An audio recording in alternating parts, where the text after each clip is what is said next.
What's up, YouTube? George's Silver Hunter back with something I don't do often enough, and that is hunting a box of pennies. Now, I know in a lot of parts of the country we are still in the middle of a coin shortage.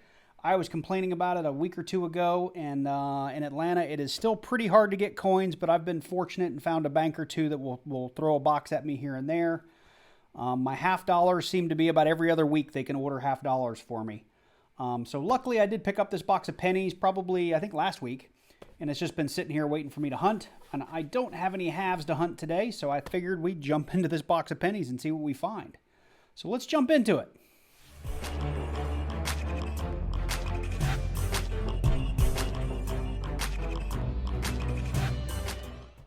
So I have actually already opened these pennies. I actually open pennies at the bank because I've gotten boxes that have all 2020s or 2021s, and those are no fun to hunt, quite frankly. So I always open them at the bank to make sure they are circulated, which these are. And we are going to be looking for all kinds of things. The main thing we're looking for, obviously, is old Indian head pennies and wheat pennies. We love our wheaties. We are looking for copper, so that's anything 1982 and earlier, and your 82s you have to weigh, because 82 was a split year. They were kind of half made of zinc and half made of copper. Now, why do we want the copper? Well, copper's gotten kind of expensive. It's been moving up. Now, every U.S. penny costs between 2 and 3 cents to make. So, granted, I'm not going to get rich pulling copper out of here, but, anytime I can get something for less than it's worth, I like to hang on to it. Outside of that, there is a whole bunch of errors and varieties that we'll be looking for, and I have a link in my description down below that has the most common ones that I look for, and there's also a really cool coin mat that I downloaded from my good friend over at Jinx Brothers, which I'll use from time to time. I'm sure it will make an appearance in this video. So I'm going to get into these rolls, and I'll bring you in at our first find. So if there's any new penny hunters out there, I did want to bring you in very quickly just to talk about, in my opening, I talked about there being zinc pennies and copper pennies. This is a 1996. It's nice and shiny. I'm going to throw that on my scale. This is in grams. A typical zinc penny is going to weigh 2.4 to 2.5 grams, I believe, give or take, right? Maybe 2.6, in that 2 mid range, right? Here is a 1982 Philly. They are usually a different color. Not always, though. You can find some really pristine ones that still look like this, and those are worth more if they're special, if they're varieties or errors, or if they're, proofs or mint state. But typically copper is easier to find because of its color. When I throw that on the scale, you'll see we end up at 3.1 grams. So your copper, you can always check. So if you have a 1982 and you throw it on the scale and it weighs 2.4 or 2.5 or 2.6 grams, that is made of zinc, and you can get rid of it. That copper we like to hang on to. All right, so we are on roll number 8. I haven't had anything to bring you in on. We've been collecting some copper. This is from the first 5 rolls. Got a little bit in there. This is from, so far, what we've got in the next 5 rolls for copper, but I wanted to bring you in here. We have our first wheatie, and it is an ugly one. He's got some corrosion on him. He's definitely not going in a book. We have here a 1953D, it looks like. So our first 50s wheatie. Very same roll. We've got our first foreign. Looks Canadian. Let me zoom in here real quick. You guys can get a good look. Well, maybe Canadian. Elizabeth. I'm not sure what this is. Yeah, it's Canadian. 1964 Canadian penny. First foreign on the box. Also made of copper, too. So we are really deep into this box. Roll 28, and we finally found our next wheat penny. So this looks like it is a 1945 in terrible shape, but it is a wheat penny. I'm going to put it up here with my other wheat penny. We still have that Canadian, and I've got a couple of really nice just coppers that I'm going to pull aside. I don't know what that little thing is there, but they're actually pretty nice looking coppers that I'll pull aside and put in a book when I get around to it. But yeah, it's been a really slow penny box. I do have over 600 grams of copper already, but really by now I would have assumed, half a dozen to 9 or 10 wheats, but it's just been real slow. So we are on roll 37, and we finally have something kind of interesting. This is a really old looking wheat penny.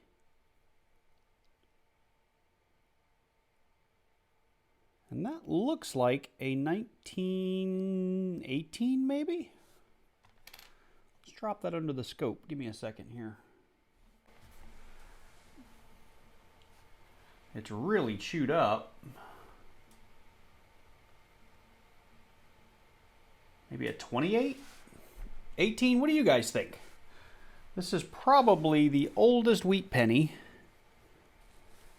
I have ever found in a box of pennies. Now, it's in horrible shape, but it's a wheat penny. It's a fine. We'll take it. So, this was not the most eventful penny box I've ever done. We ended up with 3 wheat pennies, a 19, I believe this is an 18. You guys let me know what you think in the comments down below. It is really chewed up though. Both the front and the back, the edge, it's pretty bad. But this is probably the oldest wheat penny I have ever found.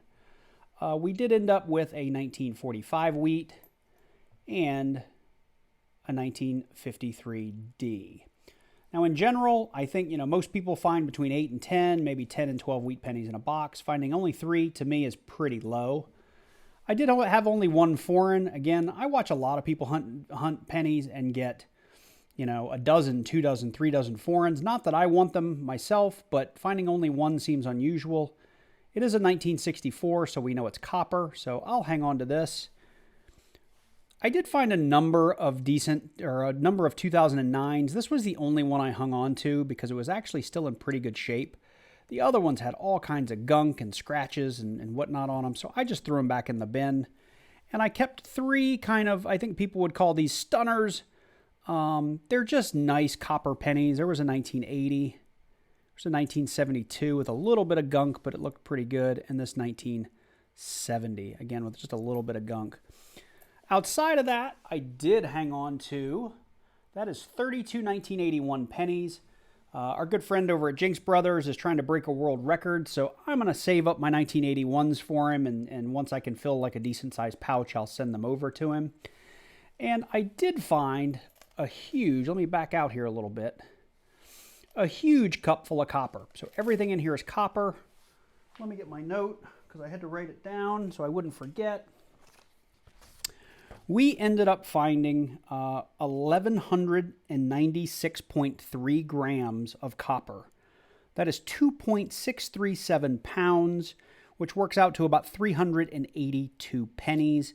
And when I returned this to the bank, the actual count was, I think, 390. It was like 391 or something like that. So doing the pound to penny conversion is not exact. But it was around 380, 390 pennies that we found. At today's copper price, that works out to $10.69, just in copper. So I'm hanging on to all of this copper. I'm not going to get rich doing this, but I've got a small little box of copper that I'm hanging on to. So with that, I'm going to end the video here. It was a pretty slow box, quite frankly, but it was fun to hunt pennies. I haven't hunted pennies in a couple of weeks now. And it is a good change of pace from looking for silver and looking through nickels and quarters and that sort of thing. So lots of different things to look for. So I hope you enjoyed this video. And if you're still here, man, you really should. If you're not already, subscribe to the channel. Head on down below here. Click that subscribe button. Click that bell and select all so you get notified each and every time I release a new video. And you guys take care. I look forward to seeing you guys next time. I'm hoping to start producing a little bit more content, but work's just been keeping me really, really busy. I know I've got a bunch of $half-dollar videos in the hopper that I just haven't had a chance to edit and release. So look out for those. And you guys take care. I got to run. See you in the next one.